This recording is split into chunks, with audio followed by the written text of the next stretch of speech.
Muy bien, continuamos en Objetivo Universidad y en este momento estamos con Gisela Cernadas, presidenta de la FUT, Federación Universitaria de La Plata. ¿Cómo estás, Gisela? Muy bien. Bueno, gracias por acercarte aquí al canal. Estabas en el medio de alguna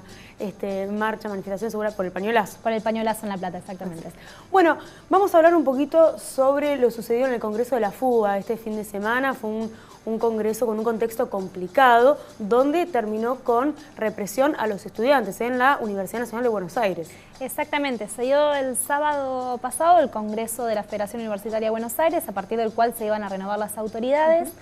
Un congreso con un escenario bastante dividido. Para quienes estén escuchando y no sepan cómo se trata, el congreso tiene que tener una mayoría, tiene que tener quórum, tienen que ser 66 delegados quienes acrediten para que eso suceda, y en verdad estuvo dividido en 65 y 65, de los cuales 65 delegados firmaron delante de un escribano público, declararon que no querían dar quórum, que no querían que el congreso sesione, ellos no se iban a presentar. Y del otro lado, un bloque conducido políticamente por la Franja Morada, que es el brazo estudiantil de la Unión Cívica Radical, digamos, es parte del armado de Cambiemos, truchó abiertamente dos delegados, dos personas que ya habían firmado delante de escribano diciendo que no iban a participar. Ellos dijeron que sí, los acreditaron, digamos, generaron un quórum que es fraudulento, a partir del cual se autoadjudicaron la nueva presidencia de la Federación Universitaria de Buenos Aires, y eso llevó a que el día de ayer, mientras había una reunión entre estudiantes que estaban denunciando este fraude, que querían saber qué es lo que iba a hacer el rectorado de la universidad, los reciba la policía en la puerta, que los reprima. El día de hoy hubo Consejo Superior en la UBA, a partir del cual las autoridades convalidaron lo sucedido en el Congreso de la Federación, convalidaron que esa es la conducción de la FUBA, pese a que afuera había cientos de estudiantes que fueron también recibidos por la policía, que fueron golpeados, y llevó a que un consejero del Partido Obrero sea detenido. Claro, eso fue en el día de ayer. Esta mañana lo del consejero detenido. Esta mañana fue lo del consejero, y ayer también los recibió la policía a los golpes. Claro, la verdad que es un contexto muy complicado, sobre todo estamos en el marco de recorte de la educación superior y donde todos los estudiantes deberían estar unidos, ¿no? Pidiendo sobre los mismos derechos de los docentes, de los estudiantes, y como vos decías, la FUBA está compuesta por diferentes fuerzas. Si nos venimos por ahí, aquí en La Plata, ¿cómo repercute el trabajo, ¿no? Entre las fuerzas, por ejemplo, de Miles, de La Mella, aquí, que están unidos en La Plata, con respecto a Capital Federal, donde el Miles cerró aparentemente con la Franja, eso también se decía, o sea, habría participado de esta trucheada, ¿no?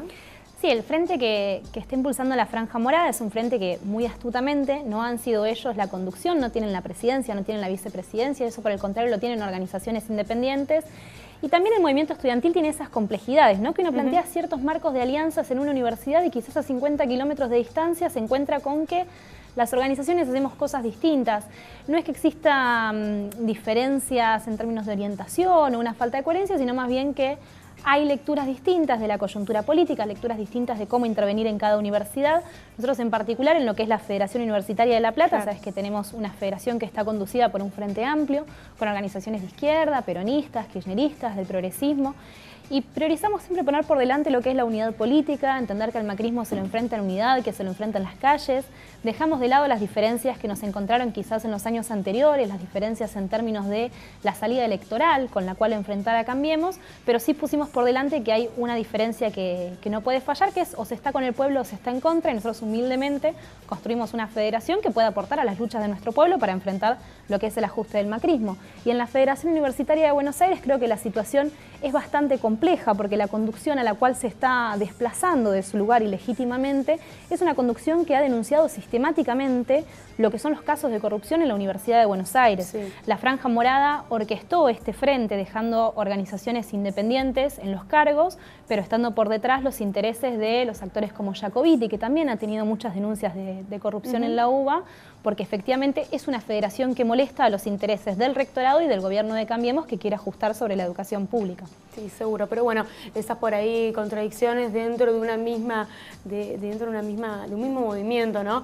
Repercuten seguramente en las bases y bueno, como vos decías, habría que ir en conjunto, ¿no? Por supuesto, siempre discutiendo, priorizando la unidad por delante. ¿Qué es lo que se viene, Gisela?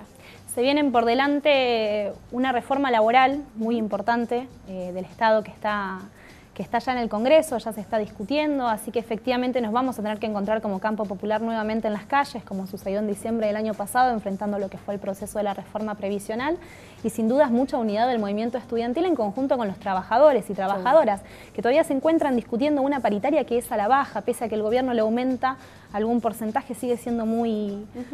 a la baja, sigue habiendo un recorte muy importante en términos de salarios y por supuesto en términos de presupuesto y de reforma educativa. A partir de la Cumbre Regional de Educación Superior que se realizó en Córdoba del 11 al 14 de junio,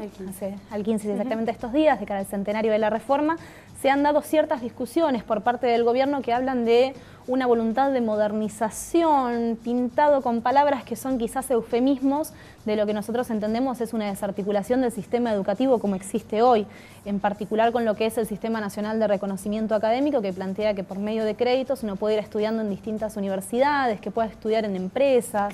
en universidades privadas, con lo cual hay una injerencia muy grande del mercado en la formación de los profesionales y eso es preocupante si estamos hablando de conocimiento para la soberanía nacional y no para las necesidades del mercado. Seguro, contexto muy complejo, sobre todo teniendo en cuenta que todavía no se definió si se va a arrancar el segundo cuatrimestre o no en las universidades. Se viene un plan de lucha, se continúa con un plan de lucha muy fuerte y teniendo en cuenta también las represiones, no solo a los estudiantes, que bueno, a partir de este hecho, sino también a los docentes en Rawson en el día de ayer. Sí, también han habido docentes que han sido fuertemente reprimidos, ellos están tomando el Ministerio de Educación, se encuentran peleando hace más de 40 días por una discusión paritaria y presupuestaria en lo que es la defensa de la educación, que eso no nos ha pegado tan de lleno quizás en la Universidad de La Plata, por ser una de las universidades más grandes a nivel nacional y con tanto reconocimiento, no se han atrevido a tocar nuestra universidad, pero esto no significa que no sea parte de la política de Cambiemos. Digo, hay universidades en la provincia de Buenos Aires que se encuentran con una crisis presupuestaria muy grande, como la Universidad de Arturo Jauretche, nosotros nucleados en una coordinadora educativa entre estudiantes y trabajadores de distintos niveles, confluimos con compañeros de la Universidad de Arturo Jauretche y nos contaban, por ejemplo, que los mismos centros de estudiantes tienen que organizar actividades de financiamiento para pagar los vidrios de las aulas, de los pasillos, porque pasan frío en estas temporadas, porque la universidad no tiene presupuesto a partir del recorte que le hace el gobierno y que los tarifazos, así como nos pegan a cada una de nosotras en nuestras casas, también le pegan a las universidades, se encuentran recortando bandas horarias porque no pueden pagar la luz para que los estudiantes cursen de noche, con lo cual hay una política muy grave de ataque a la educación pública, en particular a lo que es la educación superior, y los dichos de Vidal no son ajenos a todo esto, cuestionando por qué tantas universidades públicas y los pobres no acceden. Bueno, nosotros decimos que sí queremos que los pobres accedan a la universidad y que por eso necesitamos que el boleto educativo, que es nuestro derecho, por el que hemos peleado tantos años y que logramos que lo implementen parcialmente, lo implementen de fondo, que dejen de recortarlo y que los estudiantes que lo solicitan y que están en condiciones puedan obtenerlo. Seguro. Bueno, Gisela, te agradezco que hayas venido hasta aquí. Gracias a ustedes. Y seguramente nos vamos a encontrar de nuevo en las calles porque los estudiantes siempre salen para reclamar sus derechos, los de los docentes y defender la educación pública. Muchas gracias. Gracias a ustedes.